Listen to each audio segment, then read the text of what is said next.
Hello everyone, welcome back to the channel Shiksha with Diksha. Finance risk management का ये हमारा second chapter होने वाला है। ठीक है, हम फर्स्ट चैप्टर ऑलरेडी कवर कर चुके हैं। मैं बोलूँगी इस सब्जेक्ट आपको बहुत इंटरेस्टिंग है, बहुत इंटरेस्टिंग। एंड इस सब्जेक्ट से अगर आप देखोगे तो नहीं प्रैक्टिकल है, मतलब थ्योरी है बट हम बोल सकते हैं जो इसका आइडिया है दैट इज़ प्रैक्टिकल, कि आपको रिस्क तो मैनेज करना पड़ेगा ही। बिज़नेस एक ऐसी चीज़ है, ये मैनेज हम बोल सकते हैं जो कि हर जगह है। ठीक है, इट इज़ ऑल परवेसिव। सो अब हमें रिस्क मैनेजमेंट में यहाँ पे देखना है कि किस किस तरीके के रिस्क हो सकते हैं और उसे कैसे कैसे मैनेज करना है। और ये हम कहीं ना कहीं जानते ही हैं, हम अपने डे टू डे लाइफ में ये सब चीज़ें रिस्क मैनेज करते ही हैं। तो वही चीज़ पे लिखना है, को पेपर करना है, बहुत मज़ा आएगा। ठीक है, बहुत इंटरेस्टिंग है ये सब्जेक्ट। अब सेकेंड चैप्टर हमारा है management of the market risk. Market risk क्या होता है?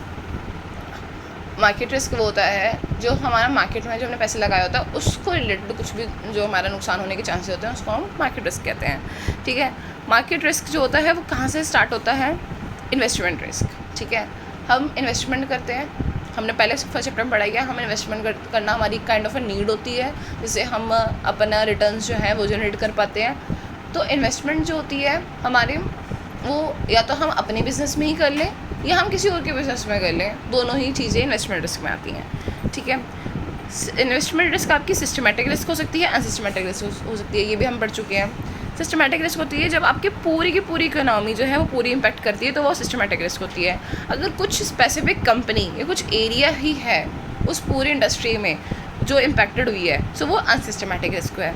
ठीक है, अनसिस्टमेटिक रिस्क को अगर हम डाइवर्सिफाई कर देंगे तो आपको अल्टीमेट सोल्यूशन मिल जाएगा एंड यू कैन हम बोल सकते हैं you can total mitigate your risk. ठीक है, पूरा का पूरा रिस्क को कंट्रोल कर लोगे। बट अगर हम सिस्टमेटिक में जाते हैं तो क्या होता है, आप कुछ एक्सटेंट तक ही अपना रिस्क जो है कंट्रोल कर सकते हो, पूरा का पूरा रिस्क से आप एस्केप नहीं कर सकते। उसका एक रीज़न है कि पूरी की पूरी मार्केट ठप है।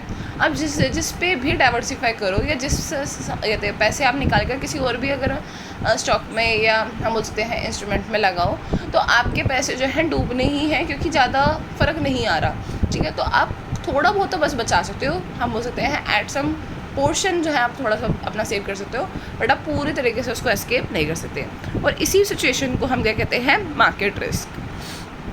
ठीक है, अब इसके हम अगर फंक्शंस देखेंगे तो फंक्शंस या मैं बोलूँ कैरेक्टरिस्टिक्स अगर आ सकते हैं, या उसको थोड़ा सा और एक्सप्लेन करना हो तो आप ये पॉइंटर्स जो है अपने क्वेश्चंस में, आंसर्स में इंक्लूड कर सकते हैं कि ये जो होता है ये पूरे की पूरे होल मार्केट को इम्पैक्ट करता है, साइमल्टेनियसली इम्पैक्ट करता है। टॉप मैनेजमेंट जो होती है वो रिस्पॉन्सिबल होते हैं to control the market risk. ठीक है, इसका कॉन्टिजेंट इफेक्ट होता है। कॉन्टिजेंट इफेक्ट मतलब चेन इफेक्ट आप समझ सकते हैं कि अगर एक पोर्शन ऑफ द इंडस्ट्री है उससे इम्पैक्ट हुआ, फिर उसके बाद वो इतना ग्रेजुअली इंक्रीज़ होता है कि ओवरऑल इंडस्ट्री को वो कहते इम्पैक्टेड कर देता है। मतलब एक तरीके से हम जैसे कोविड वायरस का था ना, वैसे आप समझ सकते हैं कॉन्टिजेंसी ये है कि मतलब वायरल हो गया, मतलब एक ने परेशानी बियर करी, वो साथ में रहते हुए पूरी की पूरा जो भी मार्केट थी या पूरा जो सोसाइटी थी वो इम्पैक्टेड हो गई। सो इस तरीके से आप समझ सकते हैं कॉन्टिजेंट इफेक्ट। ठीक है, पॉलिसीज शुड बी डिफाइन। अब देखो मैनेजमेंट का हमने ऊपर पढ़ लिया, पॉलिसीज भी उस हिसाब से बननी चाहिए कि जिससे मार्केट रिस्क के कॉसेस को समझा जाए और उससे होने वाले जो भी चांसेस हैं उसको कंट्रोल किया जाए ऑर्गेनाइजेशन के लिए। ये होता है। ठीक है, this is the inherent to the market system. ये मार्केट सिस्टम में होता ही होता है। ठीक है, ये मतलब एक तरीके से आप उससे नहीं बच सकते हो, पूरा इनहेरेंट है ये। ठीक है, and investor can mitigate the loss from the market risk as whole, मतलब वो कर सकते हैं बट उनको देखना पड़ेगा कंट्रोल करने के लिए। ठीक है, और ये इनके बियॉन्ड कंट्रोल होता है ये सब चीज़ें। सब कैटेगरीज क्या होती है और टाइप्स क्या होते हैं मार्केट रिस्क के? देखो मार्केट रिस्क आपके किस हिसाब से हो सकता है? इंटरेस्ट के बेसिस पे हो सकता है कि आपका इंटरेस्ट रेट जो था वो ऊपर नीचे हो गया और आपके मतलब फेवरेबल सिचुएशन में नहीं है, तो वो क्या हो जाएगा? आपका इंटरेस्ट रेट रिस्क हो जाएगा। करेंसी रेट रिस्क हो जाएगा कि जब आपका एक्सचेंज रेट जो है वो ऐसे आपसे फ्लक्चुएट हो, that is not in your favourable scenarios, तो तब क्या होगा? वो करेंसी रिस्क हो जाएगा। कम्युनिटी रिस्क भी वैसे ही है, जब कम्युनिटी के प्राइसेस जो हैं वो फ्लक्चुएट होंगे। ठीक है, और इक्विटी रिस्क होती है जब हमारे इक्विटी के प्राइसेस जो हैं वो ऊपर नीचे होते हैं, या हमें लगता है कि हमें इससे रिटर्न ज़्यादा नहीं आ रहा, डिविडेंड ज़्यादा नहीं आ रहा, तो वो हमारा इक्विटी रिस्क हो गया। ठीक है, इंटरेस्ट रेट के लिए अगर आपको और फर्दर लिखना है तो आप इसमें एग्जांपल ले सकते हैं, ये LIBOR and the Euribor is your examples, ठीक है। लाइबोर की फुल फॉर्म क्या होती है, लंदन बैंक ऑफर्ड रेट, और यूरोबोर की होती है यूरो इंटरबैंक ऑफर्ड रेट, ठीक है। सो और एक्सचेंज रेट तो आपको पता ही है। कमोडिटी रिस्क के लिए आपने कॉपर, कॉइन और सब चीज़ों के ले सकते हो कि इसके प्राइसेस से भी मार्केट जो है इम्पैक्ट होती है, और इक्विटी रिस्क तो आपको पता ही है। चलो उसके बाद हम चलते हैं measure of the market risk. Market risk को हम मेजर कैसे कर सकते हैं? पहला है वैल्यू एट रिस्क उस तरीके से, सेकंड है बेटा से, ठीक है। वैल्यू एट रिस्क क्या है? स्टैटिस्टिकल टेक्निक होती है ये, ठीक है। इसमें हम क्वान्टिफाई करते हैं both the risk magnitude and the possible loss. इसमें क्या होता है, रिस्क मैग्नीट्यूड मतलब कि कब हमें रिस्क होगा, किस पॉइंट में हमें रिस्क होगा और कितना होगा, पॉसिबल लॉस उसमें कितना हो सकता है, वो दोनों चीज़ें जो हैं हमें वैल्यू एट रिस्क में पता चलती है, ठीक है। प्रोपेंसिटी टू अकर और अकरेंस रेशो, ये प्रोपेंसिटी बताता है कि वो सिचुएशन, वो इवेंट कितनी बार ही आएगा, how frequent it would be. ये सब चीज़ें हमें किस में बचलती है? वैल्यू एट रिस्क में बचलती है। बेटा क्या होता है? It measures the stocks volatility, stocks की वॉलेटिलिटी बताता है कि कितना जल्दी ये चेंजेस होते हैं अगर कुछ भी फैक्टर जो हैं वो चेंज होते हैं, तो ये बेटा होता है। आपको समझ आ गया? दो तरीके से हम कर सकते हैं, वैल्यू एट रिस्क एंड बेटा से, ठीक है। What is risk premium? Risk premium होता है the difference between the projected rate of the return on the stock, ठीक है, and the risk free return is known as market risk premium, ठीक है। जो भी आपने एक्सपेक्टेशंस होती हैं आपकी रिटर्न के लिए और जो risk free rate of return होता है, उन दोनों का जो डिफरेंस होता है that would be considered as market risk premium, ठीक है। और ये पॉजिटिव होता है, क्यों? क्योंकि आपको जो प्रीमियम है, जो आपको बेनिफिट है, आप हमेशा ज़्यादा सोचोगे ना कि मुझे रिस्क फ्री से, तो मुझे रिस्क फ्री जो मेरे को रिटर्न मिल रहा है दैट वो तो मेरे को मिल ही रहा है, मैं चाहता हूँ कि मुझे उससे एक्स्ट्रा मिले, सो वो पॉजिटिव होता है, ठीक है, इसके डिफरेंस में। उसके बाद आता है value at risk. Value at risk आ सकता है आपके शॉर्ट नोट में, आपको कैसे लिखना है उस तरीके से मैंने पूरा एक वे बना रखा है, ठीक है। आप इसको चाहो तो आप इसको और भी एक्सपेंड कर सकते हो, एल्स नहीं तो that is enough to present in your answer, ठीक है। सो यहाँ पे है डिटरमाइंस। डिटरमाइंस क्या करता है, क्या क्या चीज़ें डिटरमाइन करता है? अ स्टॉक और the investment portfolio potential loss amount, ये बताता है कि भैया कितना लॉस होने वाला है, and how probable it is to loss happen, कितना लॉस के होने के चांसेस हैं। दोनों चीज़ें कौन बताता है? वैल्यू एट रिस्क बताता है। वेस क्या होते हैं? ये हिस्टोरिकल तरीके से भी निकाला जा सकता है, जिसमें हम हिस्टोरिकल डाटा और ये सब रिटर्न्स को ध्यान रखते हैं, ठीक है। जो डाटा होना चाहिए that should be normal distribution, means 95%, ठीक है। तो ये इस तरीके से भी किया जा सकता है। सेकेंड है anticipated the returns and the standard deviations. Standard deviation तरीके से भी किया जा सकता है। स्टैंडर्ड डेविएशन तरीके से क्या होता है कि हमें पता चल जाता है टू प्रिडिक्ट दस कि स्टॉक के कितने चेंजेस होने वाले हैं, ठीक है। सो हमारा वो anticipated returns and standard deviation के तरीके से हो सकता है। थर्ड है हमारा Monte Carlo simulation. Monte Carlo simulation में क्या होता है कि हम हाइपोथेटिकल सिनेरियोज बनाते हैं कि ये चीज़ आ गई तो उसके बाद क्या इम्पैक्ट आएगा, ठीक है, कितना इम्पैक्ट आएगा, क्या क्या तरीके हो सकते हैं, इसके ऊपर हम ये स्ट्रैटेजी कर लें। ये सब चीज़ें क्या है? हाइपोथेटिकल सिनेरियोज हमने बनाए, ठीक है। सो उसके बेसिस पे हम जो लॉस को मैनेज करते हैं और उसको प्रिडिक्ट करते हैं, वो हमारा क्या आ जाता है? मॉन्टे कार्लो सिमुलेशन में आ जाता है। ड्रॉबैक्स क्या क्या हो सकते हैं? चैलेंजिंग टू कैलकुलेट, इसमें चैलेंजेस आते हैं कैलकुलेशंस के टाइम पे, ठीक है।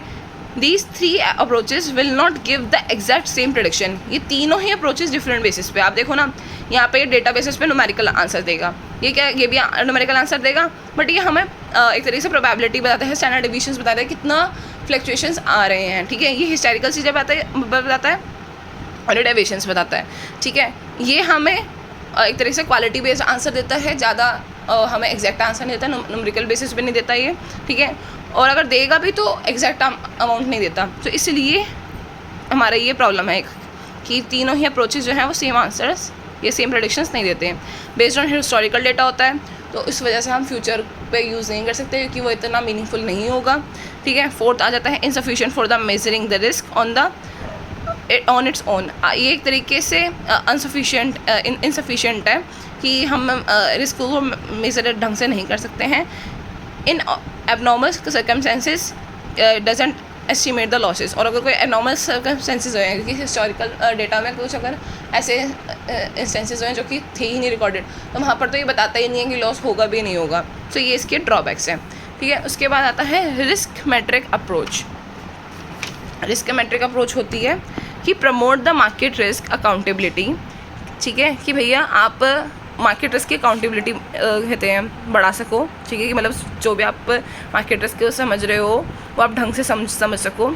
Create the bench mark for assessing them, कि आप बेंच मार्क बना लो, एक स्टैंडर्ड बना लो, किस तरीके से आप असेस करोगे। ऐसे नहीं कोई सोच रहा है कि भैया रिस्क जो है वो मैं तो समझूंगा कि एम्प्लॉयज़ टैक्स कितनी हो रही है उस बेसिस पे मैं समझूंगा, या कोई कह रहा है नहीं भैया मैं तो इंटरेस्ट जो रिस्क है, जो इंटरेस्ट की फ्लक्चुएशन है उसके बेसिस पर करूँगा। आप एक बेंच मार्क ले लो कि आपको सारे फैक्टर्स कंसिडर करने हैं और कितने कितने उनकी वेटेज देनी है, वो सब चीज़ें यहाँ पे बेंच मार्क हम पे आती है, ठीक है। Investor can determine the value at risk of the portfolio using the risk metric approach with the use of the normal distribution over the returns of the any asset। मतलब क्या होता है कि इन्वेस्टर जो है वो वैल्यू एट रिस्क जो है रिकॉर्ड कहते हैं कैलकुलेट कर सकते हैं रिस्क मैट्रिक अप्रोच से भी, ठीक है, जिसमें क्या होता है कि हमें डेटा दिया जाता है जो कि नॉर्मल डिस्ट्रीब्यूशन लेवल पे होता है और जिससे हमें पता चलता है कि एसेट्स के कितने रिटर्न्स आते हैं, ठीक है, ओवर द टाइम। तो ये हमारा रिस्क मैट्रिक अप्रोच है। इसका प्रोसेस क्या होता है, ये प्रोसेस भी आप अगर आ सकता है तो आप उस पर भी लिख सकते हैं।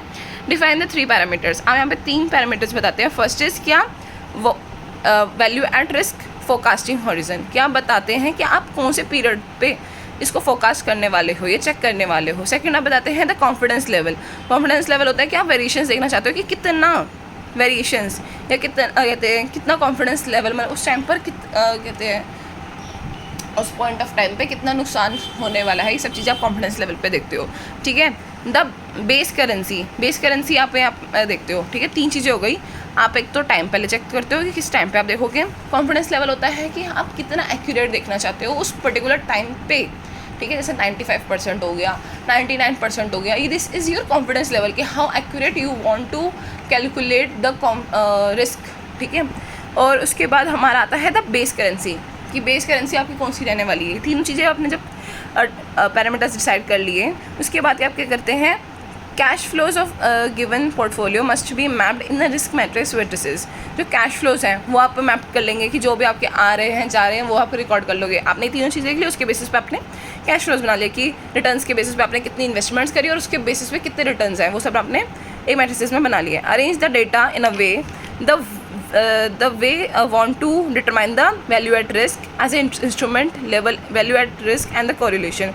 आप अब उसको ऐसे अरेंजमेंट करेंगे कि जिस बेसिस पे आपको वैल्यू एट रिस्क कैलकुलेट करना है या कोरिलेशन उसको कैलकुलेट करना है। अरेंजमेंट करने के बाद करेंगे the user has to use the 2 approaches from delta gamma and the structured Monte Carlo, ठीक है। उसके बाद उसको 2 तरीके से आपको यूज़ करना है, डेल्टा गामा या तो आप मेथड यूज़ कर सकते हो या स्ट्रक्चर्ड मोंटे कार्लो आप यूज़ कर सकते हो। तो आप इसका प्रोसेस अगर आपको लिखना होगा तो आप 3 स्टेप्स में आप समझ लो। 3 स्टेप्स हो गए आपके। पैरामीटर्स डिफाइन करने हैं, पैरामीटर्स कौन कौन से कि वार के आपको हॉरिजन सेलेक्ट करना है, कॉन्फिडेंस लेवल सेलेक्ट करना है, करेंसी बेस करेंसी करनी है कि जो आपकी लोकल करेंसी होगी, आप चेक तो करोगे लोकल करेंसी में ना, ठीक है। उसके बाद आपको कैश फ्लोज देखने हैं कि आपके कितने स्पेंडिंग्स हैं और कितने आपके इन रिटर्न आपको इनकम मिली है, ठीक है। उसके बाद आप देखोगे कि उसकी अरेंजमेंट करोगे। अरेंजमेंट करने के बाद आपको अप्रोचेस सेलेक्ट करने हैं डेल्टा गामा और स्ट्रक्चर्ड मोंटे कार्लो से, उससे आपका रिस्क मैट्रिक अप्रोच हो जाएगा। लेकिन दैट इज़ इनफ, क्योंकि हमारी बुक में इतना ही दिया हुआ है, so that would be enough अगर आप इसे एक्सप्लेन करके आते हैं ढंग से तो, ठीक है। शॉर्ट नोट में आ सकता है ये अगर आएगा तो। हिस्टोरिकल सैमुलेशन क्या होता है? हिस्टोरिकल सैमुलेशन होता है जब आप हिस्टोरिकल रिकॉर्ड जो पर जो डेटा होता है उसका आप हिस्टोरिकल सैमुलेशन करते हैं, ठीक है। It is a process to product the future returns on the assumptions of the past performance. Past performance के बेसिस पे जो एजम्पशंस हम लेते हैं उसी पे हम प्रोडक्ट करते हैं फ्यूचर की हम बोल सकते हैं टेंडेंसीज, ठीक है। फ्यूचर में किस तरीके से वो रिएक्टिव या टेंडेंसी उसकी बन रही हैं, ठीक है। Value at risk can be quickly calculated using the historical simulation approach.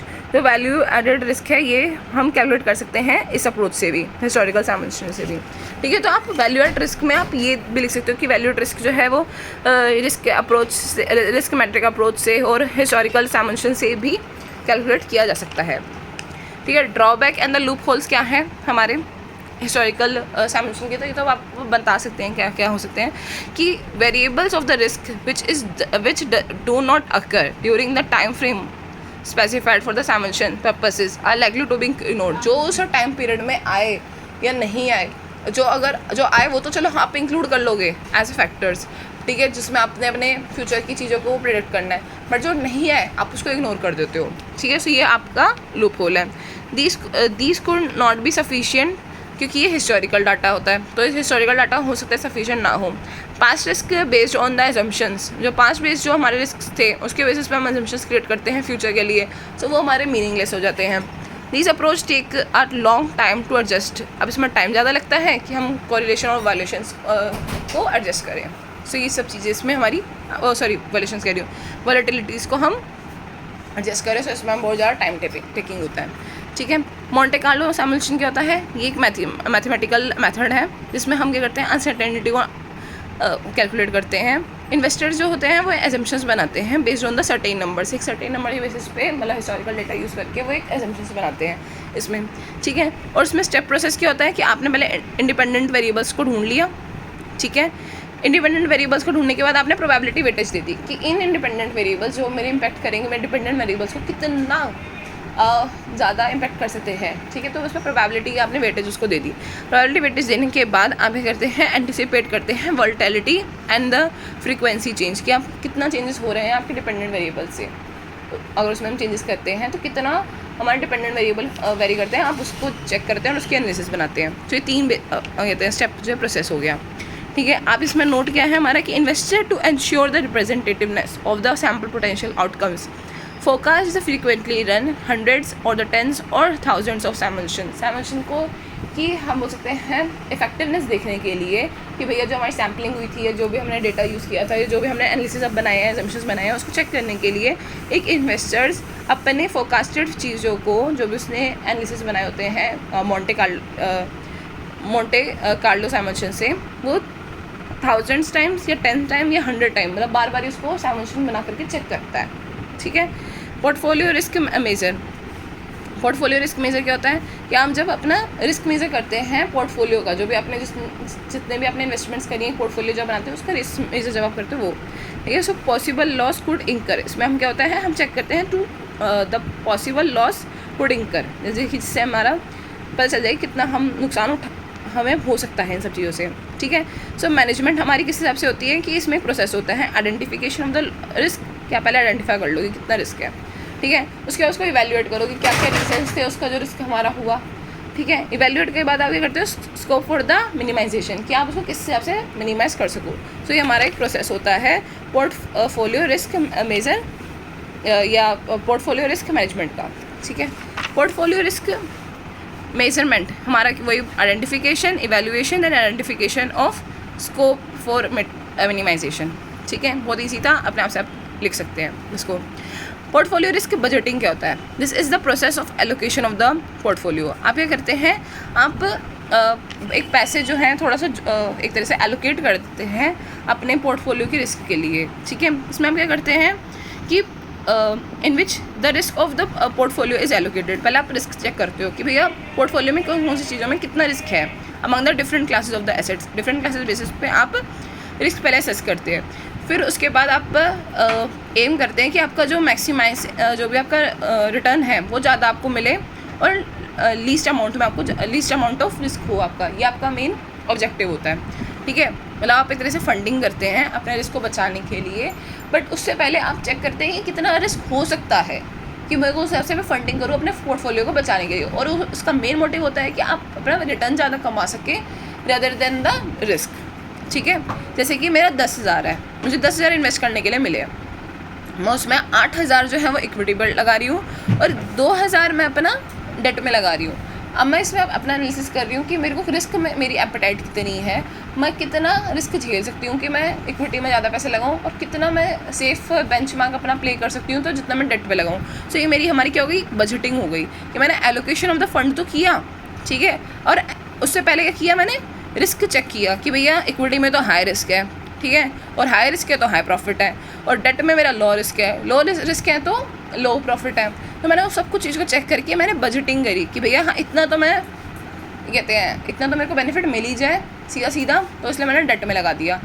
इसके ऊपर मैं इतना रिस्क एपेटाइट और ये सब चीज़ें को एनालिसिस करके मैं बोलती हूँ चलो ठीक है इसके ऊपर जितना भी मेरा प्रॉफिट मिल जाए। सो वो मेरा हो गया 8,000, ये हमारा हो गया रिस्क बजटिंग एग्जाम्पल के लिए, ठीक है। It is in order to match the desired risk appetite with the risk level of the portfolio, मतलब जितना आप झेल सकते हैं रिस्क उतना ही पोर्टफोलियो में भी रिस्क हो, उसको हम मैच करते हैं, ठीक है। जितना आपकी पॉकेट अलाउ करती है कि आपका नुकसान हो सके और जितना एक्चुअल में लॉस हो सकता है पोर्टफोलियो से, दोनों को ही मैच करना हमारा पोर्टफोलियो रिस्क बजटिंग कहलाता है, ठीक है। वेज क्या होंगे इसके, इस्टेब्लिशिंग द रिस्क टारगेट्स, आप पहले रिस्क टारगेट्स एस्टेब्लिश करते हैं। सेटिंग द रिस्क लिमिट्स को आप सेट करते हो कितना आप झेल सकते हो। फिर एलोकेशन ऑफ द रिस्क, फिर आप उसके ऊपर एलोकेशन करते हो कितने आपको पैसे उसमें लगाने, सब चीज़ें, ठीक है। प्रोसेस हमारा क्या होता है, मैनेजमेंट ऑफ रिस्क, हमने रिस्क को मैनेज करना है पहले, ठीक है। मतलब ये वेज हैं, ये तरीके हैं कि क्या इसमें क्या क्या होता है कि आप तो पहले रिस्क को पहले पता कर लो कि भैया क्या क्या रिस्क आपके हो सकते हैं, आप लिमिट्स लगा लो, ठीक है। उसके बेसिस पे आप एलोकेशन कर लो, पैसे अपने उस हिसाब से लगा लो, ये तरीके हैं, ठीक है। प्रोसेस हमारा पास यहाँ आ जाता है कि मेजरमेंट ऑफ द रिस्क, पहले आप रिस्क को मेज़र कर लो, रिस्क के एट्रीब्यूशन लगा लो कि भैया क्या क्या चांसेस है सब चीज़ें और कितना कितना हम लगा सकते हैं। फिर एलोकेशन ऑफ द रिस्क, मतलब उसमें फिर पैसे लगा लो, ये एलोकेशन ऑफ द रिस्क हो गया, ठीक है। फिर हमारा आता है पोर्टफोलियो। पोर्टफोलियो में ना दो चीज़ें होती हैं, एक तो पैसिव कंपोनेंट्स होते हैं और एक एक्टिव कंपोनेंट्स होते हैं। पैसिव कंपोनेंट्स वो हो गए जो मैंने आपको बताया ना 2000 मेरा पैसिव कंपोनेंट्स होंगे, ये ज़्यादा मुझे रिटर्न नहीं देगा तो इसलिए मेरा पैसिव है, ठीक है। जितना मैंने मांगा ही उतना ही देगा, ठीक है। बट ये मेरा बेंचमार्क ज़रूर सेट करके देगा कि मैं इतने से तो नीचे नहीं आऊँगी, कम से कम मेरे को इतना तो पैसे मिल ही जाएंगे। तो ये बेंचमार्क सेट करने के लिए पैसिव कंपोनेंट्स होते हैं हमारे पोर्टफोलियो में। सेकंड होते हैं एक्टिव कंपोनेंट्स। एक्टिव कंपोनेंट्स होते हैं जो कि हाई रिस्क बेसिस पे होते हैं और इनका पर्पस होता है कि हम इस पर बेनिफिट कमा सकें, एक्सट्रीम बेनिफिट कमा सकें। तो दो कंपोनेंट्स होते हैं, ठीक है। ड्रॉबैक्स इसका क्या है पोर्टफोलियो रिस्क मैनेजमेंट के बजटिंग के, कि face due to the operational complexity, इसके ऑपरेशंस करना, इसको कैलकुलेट करना हमारे लिए थोड़ा सा कॉम्प्लेक्स हो जाता है, ठीक है। सेकंड है require the technical skills to analysis, और इसके लिए टेक्निकल स्किल्स क्लियर होता है हमेशा। सो हर कोई इन्वेस्टर जो होता है वो टेक्निकल स्किल्स उसके पास हो ज़रूरी नहीं है। स्ट्रेस टेस्टिंग क्या होता है, स्ट्रेस टेस्टिंग होता है provide the insights of the stress event on the organisation through their word the handling very effectively to control the specific risk पे को हम मैनेज कर सकें। उसके लिए हम एक ना इंसाइट्स बनाते हैं कि ऑर्गेनाइजेशन में कौन से इवेंट्स हैं जो कि स्ट्रेस या पेन पॉइंट्स हो सकते हैं, ठीक है। मतलब एक तरह से पेन पॉइंट्स को हम एनालाइज करते हैं कि क्या क्या हमारे इस पूरी प्लानिंग में पेन पॉइंट्स हो सकते हैं, ठीक है। और उनके बेसिस पे कितना हमें रिस्क हो सकता है, उन सबको मैनेज करना हमारा क्या होता है, handling the effectively it is on the for the specific risk हमारा स्ट्रेस टेस्टिंग में होता है, ठीक है। This is the study bye all the institution, ये हर इंस्टीट्यूशन जो है वो उसे स्टडी करता है। और ये किस लिए होता है, कैपिटल एडिकेसी के लिए, कि कौन से हमारे पेन पॉइंट्स हैं जब हमें ज़्यादा ज़रूरत है, तो उस बेसिस पे हमारी कैपिटल एडिकेसी या कैपिटल का जो एडिकेट लेवल है वो हमारा मेंटेन होना चाहिए कि जिससे हम अपने आप को बचा सके। तो हमारा वो स्ट्रेस टेस्टिंग होता है, ठीक है। Provides the assessments of the income and the expenses losses with the relation of the current portfolio that compares with the risk appetite of organisation. ये करता है एक तरीके से रिस्क कितना है उस पोर्टफोलियो का, एक्सपेंसेस कितने हैं, सबका एनालिसिस करता है, फिर उसको कंपेयर करता है करंट पोर्टफोलियो से, ठीक है। मतलब पहले अपने ऑर्गेनाइजेशन में कितना उसका खर्चा हो रहा है, ठीक है, कितना आ रहा है कितना जा रहा है, सब चीज़ें पहले देख ली। फिर उसके बाद जो करंट पोर्टफोलियो में उसने पैसे लगाए हैं उसको चेक किया, दोनों कंपैरिजन करने के बाद वो देखते हैं भैया कितना पैसे मैं और अपना जेब से खर्च कर सकता हूँ और कितना कहते हैं मनी बर्न कर सकता हूँ। वो जब चेक करता है तो ये हमारा स्ट्रेस टेस्टिंग बताता है कि आपको कितना और मनी बर्न करना पड़ेगा, ठीक है, या कितना आपको बेनिफिट और हो सकता है, पॉकेट में आपके कितना इनफ्लो हो सकता है, सब चीज़ें हमें स्ट्रेस टेस्टिंग बताता है। Every step of this process is a subjective with the governance supervision internal control of the organisation. ये पूरा स्टेप जो होता है इसमें इंटरनल कंट्रोल्स किस हिसाब से इफेक्टिव हैं, किस हिसाब से सुपरविजन है, गवर्नेंस है, ये सब चीज़ें वेरी करती हैं, ठीक है। मतलब इसमें क्वालिटेटिव चीज़ें भी, क्वालिटेटिव फैक्टर्स भी इन्वॉल्व होते हैं, ठीक है। बैक टेस्टिंग क्या होती है, बैक टेस्टिंग एक क्रूशियल टूल होता है ट्रेडिंग का, ठीक है। ये होता है कि आपने ना पूरा एक पहले प्लानिंग बना ली, ठीक है, मैं इस स्टॉक ए में इन्वेस्ट करूँगा, स्टॉक ए में इन्वेस्ट करने के बाद थोड़े से पैसे उठा करके स्टॉक बी में लूँगा, फिर स्टॉक बी से फिर मैं फिर से स्विच करके स्टॉक सी में, या ये जो भी आपने एक पूरी प्लानिंग बना ली, ठीक है। अब उस प्लानिंग को आपको टेस्ट करना है, ठीक है। आप ऐसे तो उठा करके नहीं चल सकते ना, सो आपको एक तरीके से आप समझ लो जब आपको मॉक टेस्ट देने होते हैं, ठीक है। सो मॉक टेस्ट आप क्या देते हो, प्रीवियस ईयर के जो भी हमारे पेपर्स होते हैं हम उसको चेक करते हैं। So back testing is also like that, कि हम क्या करते हैं, हमने पूरी स्ट्रेटेजी बना ली, पूरी प्रिपरेशंस कर ली, हाँ ये है मार्केट का फ्लो, ऐसा है, डाउनवर्ड्स है या हम बोल सकते हैं अपवर्ड्स हैं, सब चीज़ें हमने पूरी एनालिसिस बना ली, ठीक है। उसके बाद हमने उस पूरे ड्राफ्ट को बैक डाटा जो हो सकता है या प्रीवियस डाटा है उसके ऊपर चेक करके देखा कि अगर मेरा ये प्लानिंग है, अगर मैं पुराना डेटा उठा के देखूँ, उसमें प्लानिंग करके देखूँ, तो क्या वो मेरे लिए फ्रूटफुल है, क्या जो मैंने अपने प्लान के हिसाब से मैंने जो लॉस एक्सपेक्ट करे थे उस बेसिस पे जो एक्चुअल लॉस हुए हैं बैक डाटा के बेसिस पे वो अगर कम है, ठीक है, तो आपकी प्लानिंग फेल है। अगर वो कहते हैं अगर मतलब आपके एक्सपेक्टेड लॉसेस जो हैं और एक्चुअल लॉसेस जो हैं उन दोनों के आपकी कंपैरिजन करते हैं और एक्सपेक्टेड लॉसेस आपके जो हैं वो आपने कम कर रखे थे और एक्चुअल लॉस ज़्यादा हो गया as per the previous data, ठीक है, तो आपने जो प्लानिंग करी वो आपकी बेकार है, ठीक है। आपने एक्सपेक्टेशंस करी थी भैया लॉस ज़्यादा होगा बट एक्चुअल डेटा के बेसिस पे कम हुआ, तो भी आपकी एक्सपेक्टेशंस बेकार है, क्योंकि कहते हैं तब भी आपकी जो प्लानिंग है वो बेकार है। आपको देखना चाहिए कि भैया आपके एक्सपेक्टेड डेट जो लॉस था वो जो आपने एज़ पर द प्लानिंग बनाया था और जो एक्चुअल में पास्ट डेटा में हुआ है लॉस, वो दोनों सेम होना चाहिए, तभी हम बोल सकते हैं कि आपकी प्लानिंग एकदम सॉलिड है, ठीक है। सो ये क्या होता है, the process of evaluating the trading hypothesis on the techniques on the prior period. समझ आ गया, प्रायर पीरियड्स पे आपकी टेक्निक्स वगैरह को हम यूज़ करके देखते हैं। Trader simulates his trading strategy on the previous data rather than the adopting the plan for the forward measure performance. कि आप फ्यूचर के लिए बनाने से अच्छा है आप पहले पास्ट में बना करके देखो, इसकी अप्रोच ये कहती है, ठीक है। Objective is to make sure the given level of the confidence actual losses don't surpass the anticipated losses. समझ गए, मतलब एक्चुअल लॉसेस हैं वो ज़्यादा नहीं होने चाहिए आपके एंटिसिपेटेड लॉसेस से, ठीक है।